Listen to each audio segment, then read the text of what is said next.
বিচারের বাণী নীরবে নিভৃতে কাঁদে, কতদিন আগে রবীন্দ্রনাথ ঠাকুর লিখেছিলেন। সবাই, আমি বিচারক নিয়ে বলছি না, রায় নিয়ে আমি বলতে পারি, এটা আমার অধিকার আছে। টোটাল রায়টাকে আমরা চ্যালেঞ্জ করছি।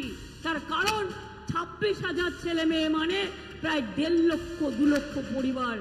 বলছি কিনা 8 বছর তারা চাকরি করেছে, 4 সপ্তাহের মধ্যে সব টাকা ফেরত দিতে হবে। Is it possible?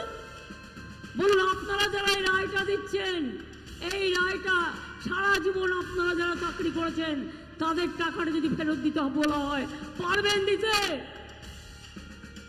সবটাই তো সরকারি টাকায় চলেন, সরকারি গাড়িতে চলেন, সরকারি সিকিউরিটিতে চলেন। মানুষ আপনাদের সম্মান করে, আমরাও আপনাদের সম্মান করি। মনে রাখবেন, সারা ভারতবর্ষে বেকারের সংখ্যা হু করে বাড়ছে, আর আমরা যাদের চাকরি দিচ্ছি আপনারা আপনাদের আইনের খোঁচায়।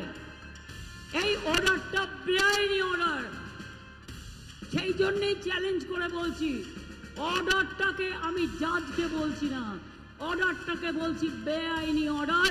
আমরা এটা নিয়ে উচ্চ আদালতে যাচ্ছি। চিন্তা করবেন না শিক্ষক শিক্ষিকারা এবং ছাত্রছাত্রীরা, যখন বিপদে পড়বেন আর কেউ না থাকলেও আমি আছি।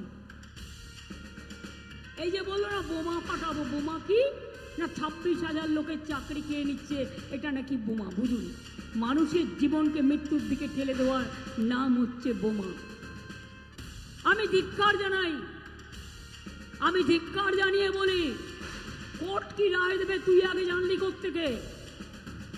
কোর্ট কি রায় দেবে সোমবার, তুই শনিবার দিন জানলি কোত্থেকে? যদি রায়টা নিজেরা লিখে না দিস, যদি রায়টা নিজেরা তৈরি করে না দিস, তোরা জানলি কোত্থেকে? কালকে সিবিআই কার বাড়িতে যাবে আগের দিন বলে দিচ্ছিস? আজকে কলকাতা হাইকোর্টের ডিভিশন বেঞ্চ একটা সবচেয়ে ভালো রায় দিয়েছে। কি? সুপার নিউমেরিক পোস্ট, আপনাদের বাংলা করলে বুঝায়, বাড়তি পোস্ট ক্রিয়েশন যারা করেছে তাদেরকে সিবিআই কাস্টডিতে নিতে বলেছে। বাড়তি পোস্ট চোরেদেরকে রেগুলারাইজ করার জন্য কে করেছে? মমতা ব্যানার্জি করেছে। কবে করেছে?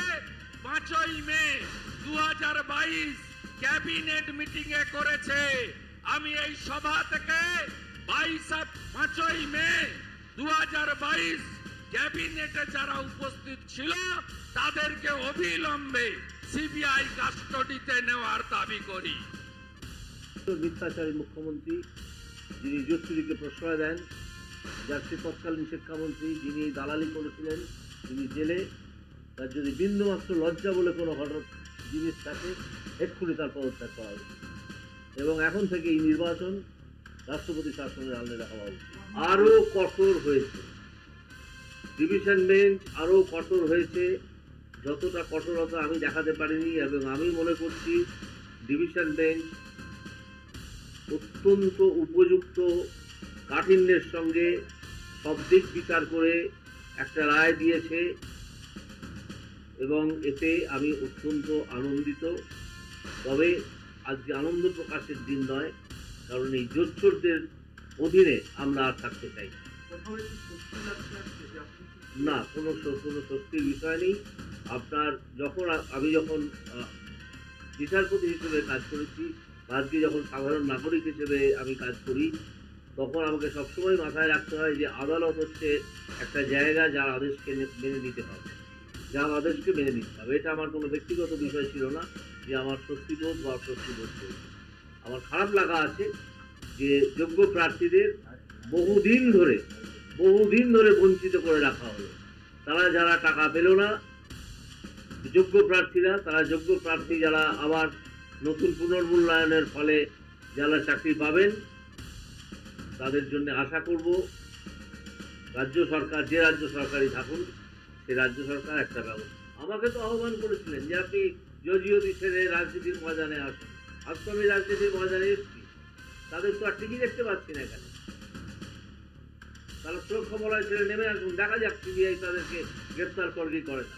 এমন নয় যে তারা ওখানে থাকলে গ্রেপ্তার হবেন না, হতেই পারেন, কিন্তু সুরক্ষা বলয়টা তারা ছাড়ুন। তাহলে আমার সামনে যে কাগজপত্র এসে গিয়েছিল তাতে বোঝা গিয়েছিল যে এই সুপার নিউমারি পোস্ট ক্রিয়েটে মন্ত্রিসভার প্রতিটি সদস্য জড়িত, প্রতিটি সদস্য।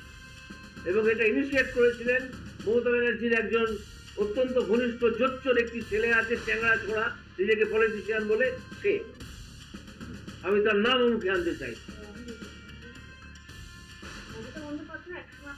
তার নির্দেশে মন্ত্রিসভা চলছিল, শুধু মমতা ব্যানার্জির নির্দেশে নয়। ইমিডিয়েটলি তার গ্রেপ্তার চাই।